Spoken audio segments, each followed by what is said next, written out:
The 2026 National Defense Strategy does something unprecedented. It downgrades China from America's primary threat to its second priority. Let that sink in. The Pentagon, which spent 4 years under Biden calling China the pacing challenge, the threat that drives all military planning, just moved Beijing down the list. Priority number 1, defending the homeland and dominating the Western Hemisphere. Secretary Hegseth made the philosophy crystal clear. No longer will the department be distracted by interventionism, endless wars, regime change, and nation building. This isn't just rhetoric.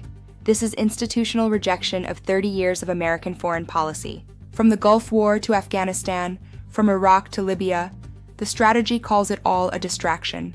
The new priority? The Trump corollary to the Monroe Doctrine.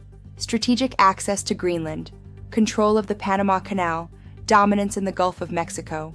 The Monroe Doctrine, for those who forgot their history, was America's 1823 warning to European powers. Stay out of our hemisphere. Trump's corollary takes it further. It's not just stay out. It's we're taking back control. Now here's where it gets complicated. Because the strategy didn't abandon China concerns. It recalibrated them. Carefully, deliberately. Notice the language shift? Revisionist power sounds threatening. Pacing challenge sounds adversarial. Second most powerful country is neutral.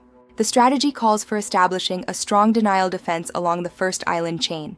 That's the barrier of islands from Japan through Taiwan to the Philippines. But here's the critical detail. The goal is explicitly not to dominate or strangle or humiliate China. Instead, the Pentagon seeks what it calls strategic stability and de-escalation. Why the softer tone? 2 reasons. First, Trump wants a trade deal with China. The document came out 2 months before major trade negotiations. Second, the strategy acknowledges reality. Containing China requires allies to do more work. And that brings us to the most shocking omission in the entire document. Taiwan. The flashpoint that could trigger World War III. The democracy of 24 million people that China claims as its territory. Taiwan is not mentioned, not once, in all 34 pages. To understand how extraordinary this is, you need context. The 2022 Biden strategy mentioned Taiwan repeatedly, but the 2026 Trump strategy? Silence. Taiwan noticed. Immediately. Taiwanese President Lai Ching-te's administration went into overdrive. They announced defense spending would reach 5% of GDP. They committed $250 billion in U.S. investments, especially in semiconductors. The message was clear. We're valuable. We're too important to abandon. While Trump's Pentagon went silent, Congress went the opposite direction, passing the Porcupine Act to streamline arms transfers to Taiwan. So America has 2 Taiwan policies. The executive branch maintaining strategic ambiguity, and Congress screaming, yes, we absolutely will. Xi Jinping is watching. China launched its largest military exercises ever around Taiwan. Codename Justice Mission 2025. The message? We're coming. The absence of Taiwan from Trump's strategy isn't accidental. It's transactional. Everything is on the table. And that uncertainty?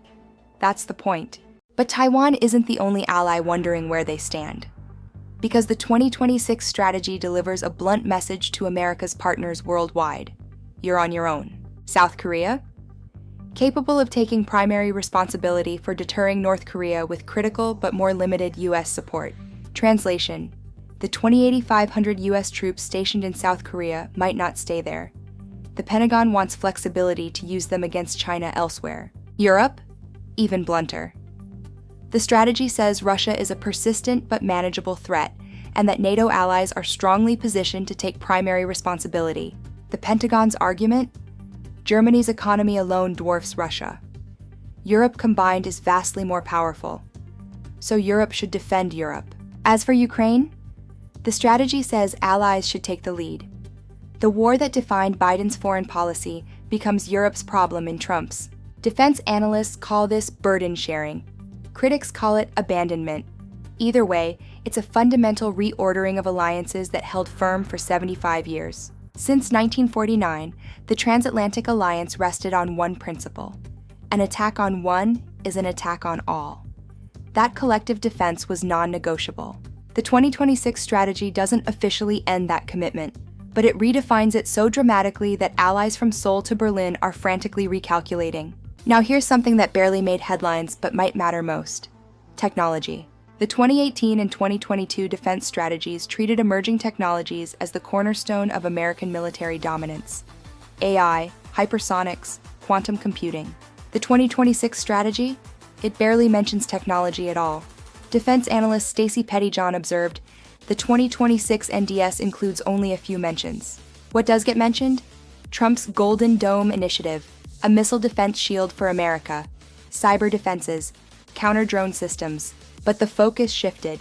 Instead of cutting-edge R&D, the strategy emphasizes options that are commercially available. Translation: buy it off the shelf.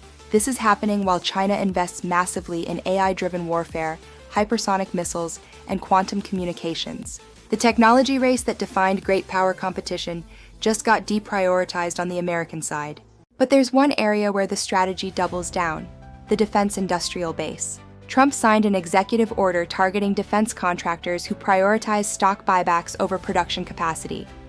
The message was direct: build weapons or lose contracts, and he's backing it up with money.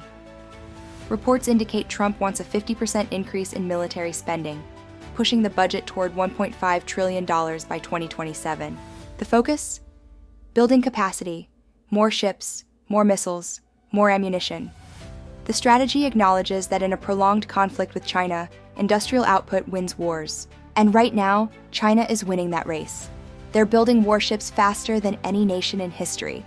Their shipbuilding capacity is roughly 230 times larger than America's. So the strategy bets on American industrial revival. Bring manufacturing home, build faster, stockpile deeper. Prepare not for a short war, but for an industrial marathon. So what does all this mean for the future? Let's wargame the consequences. Consequence 1. The alliance earthquake. European nations are already increasing defense spending. Germany and Poland are becoming the continent's dominant military powers. Consequence 2. The Taiwan crisis accelerates. Xi Jinping knows American commitment is conditional. If he believes he can seize Taiwan before America decides, the window looks appealing. Consequence 3. Regional powers fill the vacuum.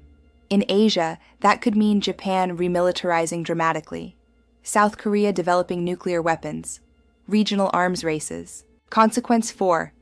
Hemisphere confrontation. The Trump corollary isn't just defensive, it demands access to Greenland, control over the Panama Canal, assertive dominance. Consequence 5. Nuclear recalculation. When alliances weaken, nations rethink. South Korea debates the bomb. Japan reconsiders pacifism.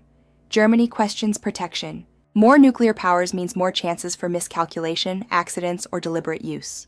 The 2026 National Defense Strategy is not just a policy document, it's a bet.